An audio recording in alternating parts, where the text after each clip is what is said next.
அனைவருக்கும் வணக்கம். Gold medalist Hindi guides வழங்கும் கற்க கசடற நிகழ்ச்சிக்கு தங்களை வரவேற்பதில் பெருமகிழ்ச்சி அடைகின்றேன். सबको सादर प्रणाम. गोल्ड मेडलिस्ट हिंदी गाइड्स प्रस्तुति कर्क कसडर कार्यक्रम पर आप सबका हार्दिक स्वागत है. हिंदी साहित्य का इतिहास के बारे में हम आलोचना कर रहे हैं. कल हमने आदिकाल के बारे में आलोचना की थी. उसके पहले एक बात आपसे मैं कहना चाहता हूँ. रोजगार के बारे में उत्तर भारत के भाइयों, आपसे मैंने एक निवेदन किया था, तो याद होगा. जो भी रोजगार चाहते हैं, नौकरी चाहते हैं, आप संपर्क बढ़ावें और यहाँ आवें और सुखपूर्वक ज़िंदगी बिताएं. यहाँ पर सभी प्रकार की सुविधाएं हैं.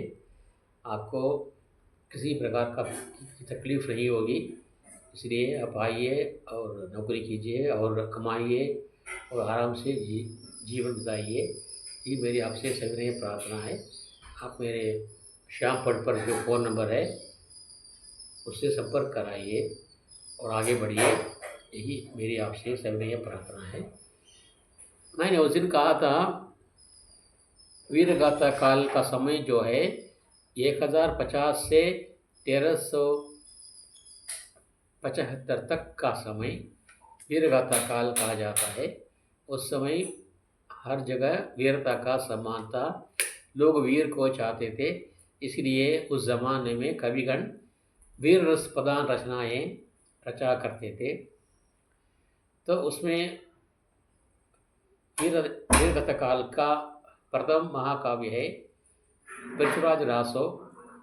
इसके कवि थे कवि चंद बरदाई. मैंने आपको बताया है पहले ही.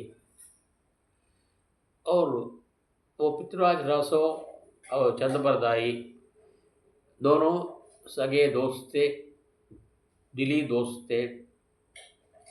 हमेशा वो साथ रहता था. वो कवि चंद बरदाई पृथ्वीराज चौहान के साथ. पृथ्वीराज चौहान ने अपने ससुर की इच्छा के विरुद्ध शशिव्रता से शादी कर दी थी. उसको उठा लेकर के शादी कर दी थी. इस से प्रभावित होकर, मतलब क्रोधित होकर जयचंद ने, उसके ससुर जयचंद ने पृथ्वीराज से बदला लेने की कोशिश की. वो उसकी ताक में बैठा हुआ था. उस समय मोहम्मद गोरी उनका शत्रु था, पृथ्वीराज चौहान का शत्रु था. वो गोरी ने कई बार चढ़ाई की. हर बार उसने हार हासिल की थी. वो सफलता उसके हाथ नहीं लगी. और 6 बार और 7वां बार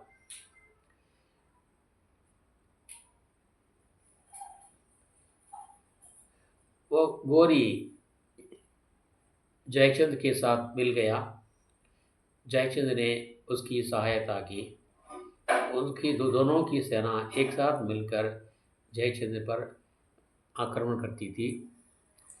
इस आक्रमण में पृथ्वीराज चौहान हार गए और जेल में डाल दिए गए.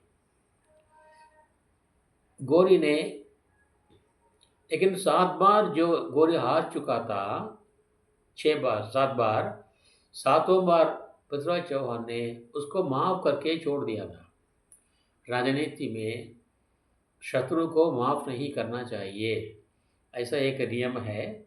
लेकिन उन्होंने मेहरबानी से, दयालुता से, तहे दिल से उसको माफ़ करके छोड़ दिया था. और 8वीं बार जब जयचंद के साथ मिलकर आया तो पृथ्वीराज चौहान पराजित हुआ. और 7 बार उन्होंने जो मेहरबानी की थी, प्राण रक्षा की थी, उसके लिए जो कृतज्ञता अदा करनी थी उसे गोरी भूल गया. उसकी जगह कृतज्ञता का व्यवहार किया. और उन्हें जेल में बंद कर दिया। उनकी आंखें निकाल दी और आंखें निकालने के बाद साथ साथ उनके हाथों में और पैरों में बेड़ियां लगा दी, जेल के अंदर डाल दिया।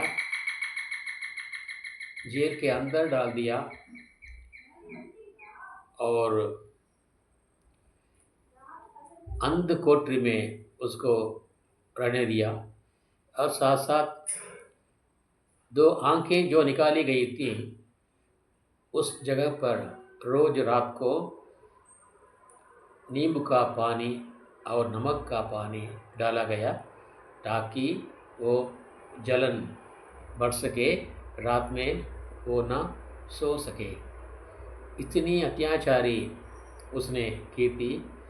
वे चुपचाप सब सह सह कर गए, सहन कर लिया सब कुछ पृथ्वीराज चौहान ने। अब उसके साथी, पृथ्वीराज चौहान के साथी कवि चंद बरदाई गौरी से बदला लेने की ताक में रहा करता था। एक दिन वो गौरी से मिला और उसे बताया कि पृथ्वीराज चौहान शब्दभेदी बाण चलाना जानते हैं, शब्दभेदी बाण चलाना चाहते हैं। मतलब आवाज़, शब्द जिस तरफ से आती है उसको पहचान करके बिना देखे ही तीर चलाना, आवाज़ की निशानी के आधार पर तीर चलाना, यही शब्दभेदी बाण होता है। ये बाण चलाना पृथ्वीराज चौहान बहुत अच्छी तरह जानते थे।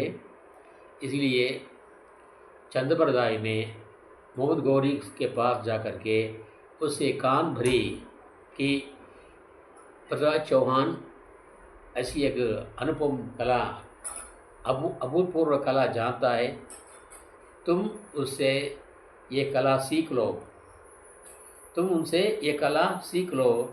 उसके बाद अगर वो मर जाए तो तुम सीख नहीं पाओगे। अब तुम महाराजा बन गए हो, इसलिए ये ऐसी कला सीखना तुम्हारे लिए अत्यंत ज़रूरी है। ऐसा उन्होंने लालच दिखाया और पृथ्वीराज भी उसकी बातों में आ गया, चंद्रबरदाई की बातों में आ गया और उसने वो युद्ध कला सीखने का प्रबंध किया। रोज़ 2 घंटे के हिसाब से कुल 30 दिन का पाठ हुआ और 31 दिन वो उसकी क्या है विद्या की अवधि पूर्ण होने वाली थी। मतलब दीक्षांत समारोह होने वाला था। दीक्षांत समारोह का धूमधाम से प्रबंध किया गौरी ने और चौहान को उस 1 महीने के लिए वो बेड़ियाँ निकाल दी गई और अच्छे भोजन दिए गए ताकि वे स्वस्थ और मजबूत बने, ताकि वे अच्छी तरह विद्या सिखा सकेंगे। इस उद्देश्य से गौरी ने उन्हें अच्छा भोजन, अच्छा आवासन सब देने लग गया। उनकी कमजोरी भी दूर हो गई। धीरे धीरे वे स्वस्थ होते गए और मजबूत बनते गए और आखिरी दिन 30 दीक्षांत समारोह दिन आ पहुंचा। उस समय सभी दरबारियों के साथ सिंहासन पर बैठा हुआ था वो कौन, मोहम्मद गौरी, और उसके सामने पृथ्वीराज चौहान बैठे हुए थे और उसके पीछे कवि चंद्रबरदाई खड़े हुए थे।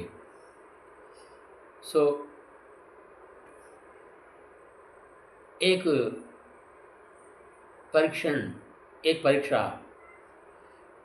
परीक्षण मैं करना चाहता हूँ, ऐसा गौरी कह रहा था। क्योंकि सब लोग ये जान लें कि शब्दभेदी बाण क्या होता है, उसे चलाना पृथ्वीराज चौहान किस तरह जानते हैं, उसमें कि कैसे कुशल हैं, प्रवीण हैं। इसलिए उन्होंने एक निशाना बनाया, इस निशाने से आवाज़ आएगी, आप आवाज़ के आते ही तुरंत शब्द भेदी बाण चला करके उस आवाज़ वाले आदमी को जान से मार डाला। तो उस समय कवि चंद्रबरदाई ने एक चाल चली, क्या है, वो नीचे चले गए, पीछे चले गए, पृथ्वीराज चौहान के पीछे चले गए। तो उन्होंने ये भी बता दिया कि गौरी को, जब वे पृथ्वीराज चौहान एक सदु विमान चलाएंगे उसके पहले आप शबाश शबाश करके उसको उसका उत्साहित कीजिए, उसे प्रोत्साहन दीजिए, मोटिवेशन कीजिए, शबाश शबाश करके।